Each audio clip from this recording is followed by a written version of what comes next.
Hello, everyone, and welcome to another episode of the Conversations with Coaches podcast. As you can probably tell, I am delighted to speak with another coach again. This time I have Stephanie Bergot back, and we've been chatting for a while about the weather and about family and about technology and headphones. It's just an absolute delight to talk with her again. And so let me reintroduce you to her, and then we're just going to go back and forth for a little while. I hope you enjoyed it the first time. You will definitely enjoy it this time. So, holding a degree in applied neuroscience coaching is one of the reasons why I love her, and a master's degree in cultural business management, Stephanie has been a potential catalyst for more than a decade. She has supported many individuals and businesses in achieving their goals. Her goal is that every person can bring the best of herself to the role that suits her. In our last talk, we chatted about Stephanie's early experiences as she was becoming a coach, in particular, how athletes transition to the next phase of life after their competitive sports days are over, which is a huge challenge, and the passion she has in her service as a guide for people looking for that next piece of their life's puzzle, which is a phrase I was quite taken with. Stephanie, thank you for coming back. I am delighted to chat with you again. Thanks for having me again. I was super happy to see your email. I was like, oh, I'm invited again. I mean, jealously, it's one of these things. I get to be selfish in service of a grander goal. Is I just get to like keep asking interesting, fascinating, really great people to talk to me. That's crazy. I'm doing the same thing in my podcast, and I think it's a real privilege to be able to speak to people. It really is. It really is, and I just love that we get to share, like, give people a little fly on the wall, sort of perspective on what a coaching conversation can be like. I think it's great. I think you're great. How has your 2023 been so far? One of the first things we chatted about when we first got on was how January 2023 just evaporated before our eyes. It just came and went so fast, but not in a bad way, in a way that we were very, very busy, very productive, lots of great things happening. And then we just looked up, and all of a sudden, when we're recording this, we're already a week into February. So tell me how your year has gone so far. Very, very good. I don't know what you do at the end of one year and at the beginning of the other one coming, but I have like a ritual I now do. Like, I've been doing reviews of the past year and objective for the new year for the last 14 years. So now I'm able to track every single year. That's super fun. Like, at the beginning, it was just to give me like okay, what did I love from the past year? What did I dislike, and what do I want to do with it, and what do I want to improve, and in which manner? And so I'm doing what we call a wheel of life. It's one of the tools coach use often. And the first one I used was one I found, and they were on this like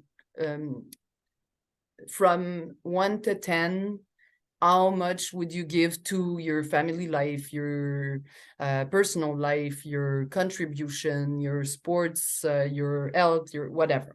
So this one has 7 things, and for the years after, you can change all those assets every year if you want. I decided to keep a lot of them, like health, family, couple, contribution, career, money. I'm missing one. Friendship, and hobbies. So those are the one I keep every year. But sometimes there's stuff I really want to put in late and say, okay, this year I want to work, for example, on, sharing more. So I'm going to put a line and I'm going to do sharing more. And so I say, one is it's not good at all, and 10 it's perfect. We never want to get to 10, because if everything's at 10, you may die tomorrow and there's nothing left to do. So I'm never at 10 on anything. Some are at 8 or 9, but all of them as things I could improve and I would like to improve. So I do this every 6 months, the wheel of life. So like that, at the end of the year, I look at where I'm at, and I look at what what are the amazing thing I did in the past year that I love and I'm proud of, and what are the thing I would like to improve and how. And even if something is at 4 on 10, it might not be the thing I want to put time and energy on it this year.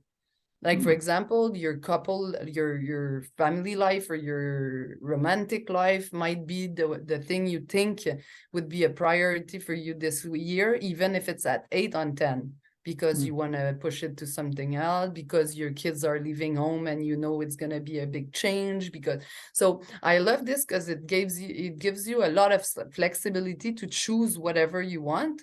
And like that, I'm like, okay, so in the past year, I'm proud of this. I would like to improve it. And how would I be doing this? So I put objective, or now it moved from real objective to vision, because sometimes I feel that objective are putting a ceiling on your capacity or abilities. So I'm much more open on the vision I want. So I start the year by doing that now, and I'm doing like a funny thing with the images, and so it grows. The first years, I was doing the wheel of life, the description, and the objective, and then the year had passed, and I've been very used to do that, and it's been ritual. Now I added some stuff. So sometimes I do, most of the time I do a visual board, like to see where I want to go. And now for the past 2 years, I've done an inside board. So I look at all the picture I've taken in the last year on social media, in my family account and everything. And I choose, like, for example, for 2023, and it's Melanian Layer, which is a coach I followed that talked about this 2 years ago. And I felt it was fun because she said, you're having a vision board. And so you're always aiming to get better or to have something else, but we rarely do the exercise to look behind to see the path we have done to get here. And she says, do an inside board and you'll see your inside board might look like a vision board you had a couple of years ago, or a vision board somebody else would like to have now. So I was like, okay, I'm going to try the exercise. So now it's been the third year or the second year I'm doing it, and it's fun. Last year, one of my one of the thing I figured out, I was like, I'm not taking enough of picture. Because I was like, there's many things, but I'm like, okay, I haven't documented right the thing. So this year I've done a lot of picture, and it's super fun because the inside board serves you to see what was amazing. So remember, for example, the traveling, the family stuff, the job you landed, whatever you want. Also some teaching, like, for example, okay, we went in Florida, it was super fun, but we had difficulties with the car, and so next time I'm gonna make sure I plan better. Okay, for example. So looking at those pictures, I do a board with it, and aside for 2023, I did 23 insights. So some are, I love spending time with my family. That's one of the most important thing. And sometimes with the work, with the business and everything, you're like in a hurry for many things and you forget. So first thing, okay, love spending time with family. When I look at the picture, those are always great moments and it's super fun. Okay, perfect. Second insight, I spend time with only friends. I went to California for a week with my best friend. She turned 45 and we went there, 3 girls. That was very fun to do, like again and again.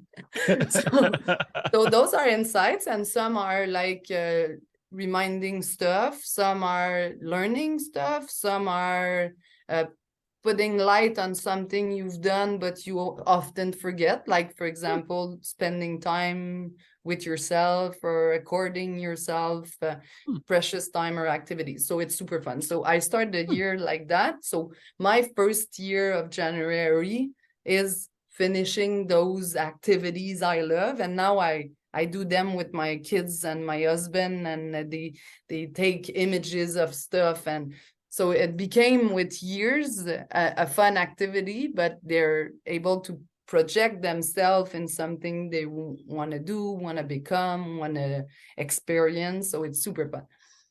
So after, I'm like, okay, now that I have this vision of what I want to do, how am I gonna implement this? Because sometimes it's like, yeah, super fun, and you're getting to April and you're like, oh, I haven't started yet.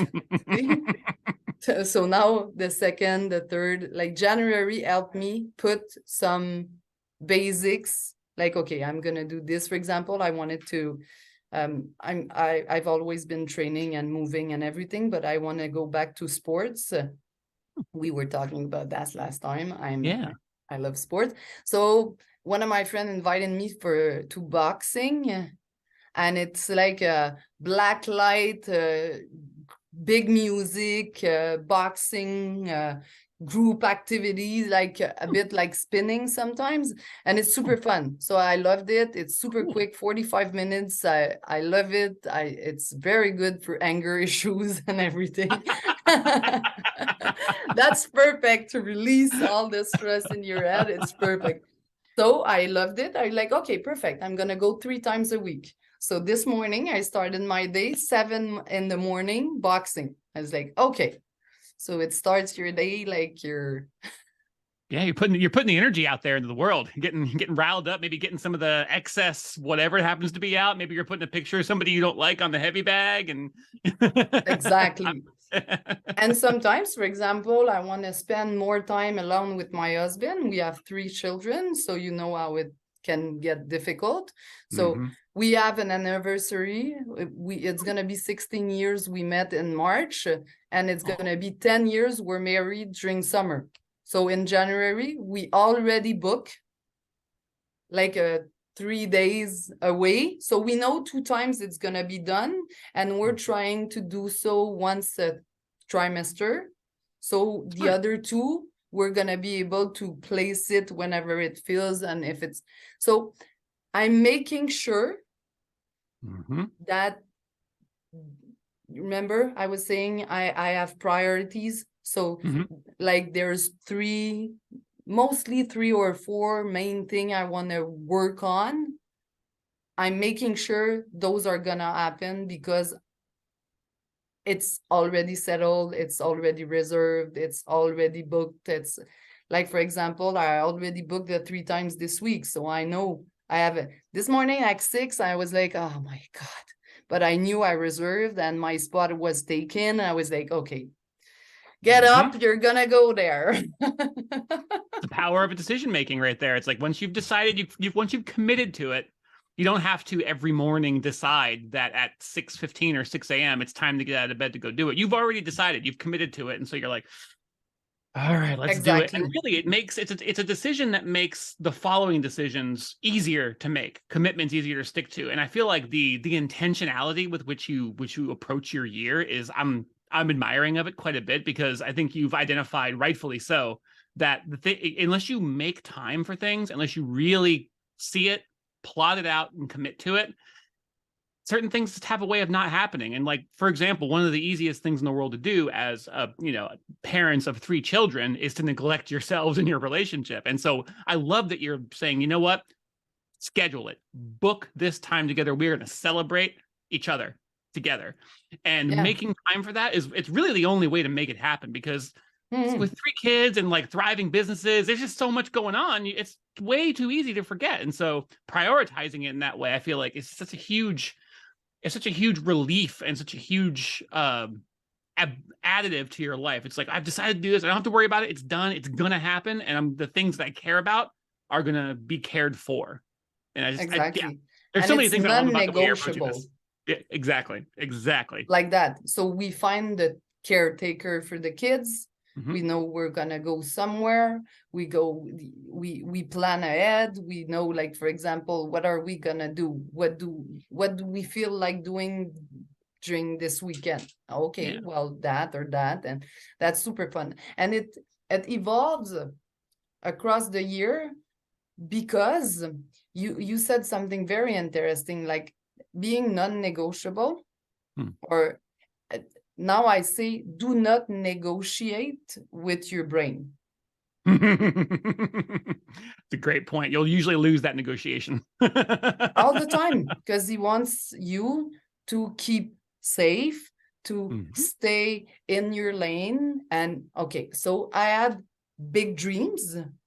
I used to do the one in December, January, and feeling in June like I let myself down because I haven't applied and sometimes, for example, you want to lose weight or you want to go to the gym or I don't know, you want to uh, uh, uh, save money for a special project, but if you don't start, well, it's tomorrow, and sometimes there's excuses. Even if they're good, it's still excuses. This week it cost me, I don't know, a motor for the car, and okay, perfect, but it's always prioritize. We all have very busy life. Most of us have busy life, like an individual life, a romantic life, maybe a family life. And we were talking about it. You have your kids, but you also have your parent. When you get to a certain age, you want to spend time with them. You have siblings. Sometimes you have friends, you have all of it. And sometimes people ask me, how do you do to fit everything in the schedule? Like, honestly, it's a priority. And it's not about quantity, it's about quality. So no, I'm not able to see everyone every weeks, but instead of, for example, watching TV, I had this conversation with my mom a couple of months ago. I was like, I'm gonna come and we're gonna go for a walk, we're gonna do things together, but I don't feel like watching TV aside of you is a quality time. And she was like, oh, okay, great, no problem. My sisters loves it. She goes to my mom every Sunday and they watch like The Voice or stuff like that, and she loves it and it's perfect. So you build the habits or you want to build. So when I was a bit younger, feeling a bit disappointed of not reaching those goals, or I told myself I would move more, but I didn't. And I understand, well, at that time I understood that if you start by, and it came back to what we said last time, it's one step at the time, and sometimes those steps are very, very small. For someone who's never moved or never went to the gym, if you start by saying, I'm gonna go 7 days a week, I'm gonna make sure I eat properly, I'm gonna stop smoking, stop drinking, stop. And I know people love intensity, some personality more than others, but mine especially, and I realized that when it's all out, instead of gaining, I'm losing, because like I try to do everything at the same time. So now I prioritize 3 or 4 things every year. And the funny part is, now that I do that, I'm often able to get to 5 or 6 done. Because, for example, boxing, in my priorities is spending time with my friends and doing sport. Sometimes I do both at the same time. I invite you, for example, to a boxing class and we have fun, and you invite me to swimming. And so we're doing things differently, and it answers many needs. So I love January. And when I get to the beginning of February now, and I'm looking back and I'm saying, okay, you kept on track. You share with people what were your goals, and people are asking you, so are we in or not? I'm like, yeah, we're in. So yes, we're having fun. Oh, this reminds me so much of one of my favorite visual metaphors. I'm probably gonna do a bad job of describing it, because it's really, it's one of those things where if you see it, it makes perfect sense. But I'll try to describe it as shortly as possible. It's basically, you have like a collection of rocks, and you have like a bag of sand, and you have a jar or a container of some kind. And the goal is to get as much of everything into the container as possible. And so when you put the sand in first, and then you put the rocks on top, you end up filling it up very quickly, and there's not a lot of room left, and you can't get everything in there. But if you put the rocks in first, and in particular the bigger ones first, and then you pour the sand in, the sand comes in and fills in all the gaps, and you end up being able to fit everything into the container. It's much more eloquent visually than it is with me saying it, but it really is just, long story short, about priorities and what you put first. And when you put the right things first, you're able to fit so much more into your life, exactly like you were describing, where things it's hard to learn early on in life how to trust it, because it doesn't quite make sense yet when you first encounter it. But again, as you've been practicing for what you said, the last 14 years or so of this past year review, future year kind of intention setting up, whatever you want to call it, as you've practiced that, you've been able to get a much better sense of how you do things, what to prioritize, the way in which you can prioritize it. And you have all this data that you could use that you're like, oh, I've learned not only how I work best, but also to trust the process and to trust that if I get my priorities lined up right, I'm going to have so much more room in my life for all the things that matter the most to me, as long as I make sure I get my priorities right. And I think it's such a beautiful way to live, quite frankly, personally and just in business, everywhere across the board. Yes, and you were talking, and I was, one of the biggest thing that goes with that is making choices. Now that I have priority, I'm like, okay, I know what I want to achieve, and it's fun thing. People are like, sometimes, yeah, you're drilled. I'm not drilled. Everything is fun, and it's super fun. I'm just able now to move, spend time with my family, my husband, my friends, and sometimes I have choice to make. And everyone has choice to make. And sometimes people are like, no, I have no choice. That's not true. You always have the choice. Sometimes, and often, choices are not fun, because you have to renounce to something else if you choose one or the other. So that's difficult. But when you do aligned choices, it's much easier. Like, for example, we were talking about boxing.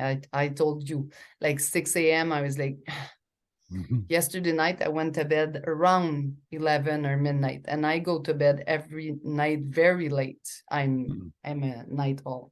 Yeah. But when you wake up at 6, maybe tonight I'm not gonna go to bed at midnight. So tomorrow, when I'm gonna wake up, I'm gonna be happier because I'll have a bit more sleep. So it's a choice. And are you going out with friends tonight? Maybe.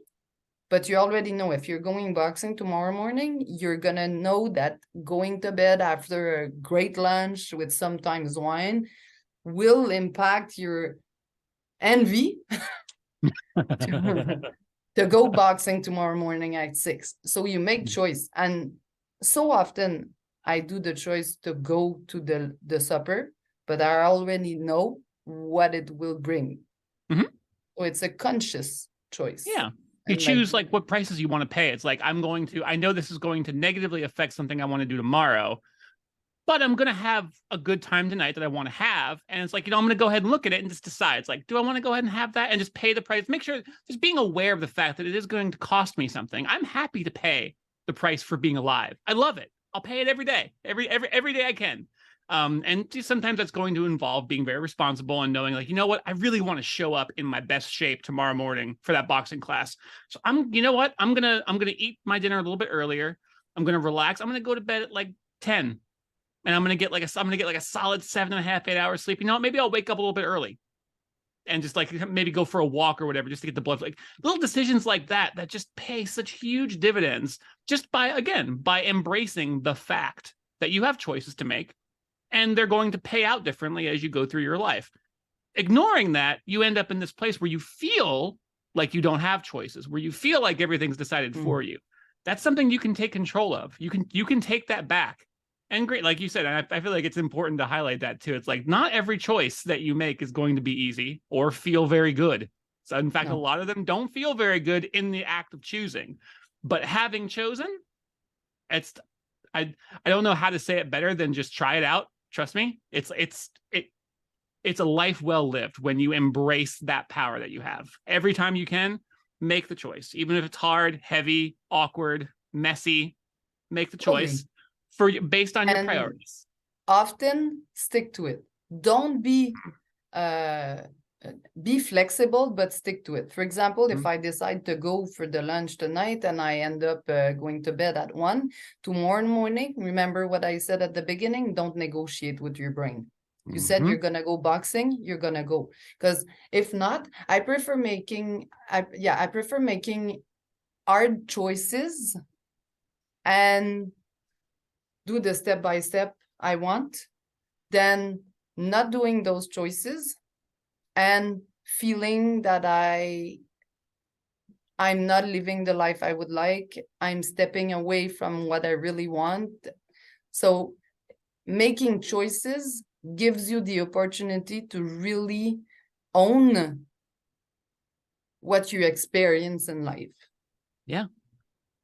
I couldn't have said it better. I just, as a, as a semi-responsible podcast host, I just looked up at the clock and realized that first of all, we just been chatting for 45 minutes. No. It's just, I'm looking at the clock and I think Zoom is lying to me, but I have to respect the truth of that ticking clock. I could do this all day with you, to be perfectly did frank. it again. We did it again. And honestly, we're going to do it again because I not only do I selfishly really enjoy these conversations, and I hope you do too, but I think like I loved how you really just like opened up the curtain to let us know it's like, this is how I've structured my life. These are how I form my habits, the kind of choices I make, why I do it. It gives people like an insight into the process that goes into it, kind of under the hood, and maybe see themselves and how that might work for them. And I think that's just so, I don't know. I think it's helpful. I hope it's helpful. I feel like it's helpful. And so I hope so too. yeah, it's hard to let you go, but it's going to be really easy to invite you back in a few months. Thank you. Yes, sure. I'd be pleased to come back. Thanks a lot Excellent. for inviting me. Yeah, thank you so much, Stephanie, and thank you to the audience for listening to this slightly extra long. I mean, at this point, they're all extra long because it's so hard for me to cut these conversations off. They're so good. So find out more about Stephanie. Where can people find out more about you? Where's the best place to go? LinkedIn? Or your Instagram? Do you have a preferred social media that you're active on? Website people can go to? Instagram or Facebook, Stephanie Bergot. You're gonna find everything there. Perfect. And I'll put links in the show notes as usual. You know the deal with podcasts. So yes. Find out more about Stephanie. Have a conversation with her. As you could tell, it's pretty fun. You learn a lot. It's pretty delightful. So thank you all for listening, and we'll talk to you again very soon. Thanks a lot. Bye.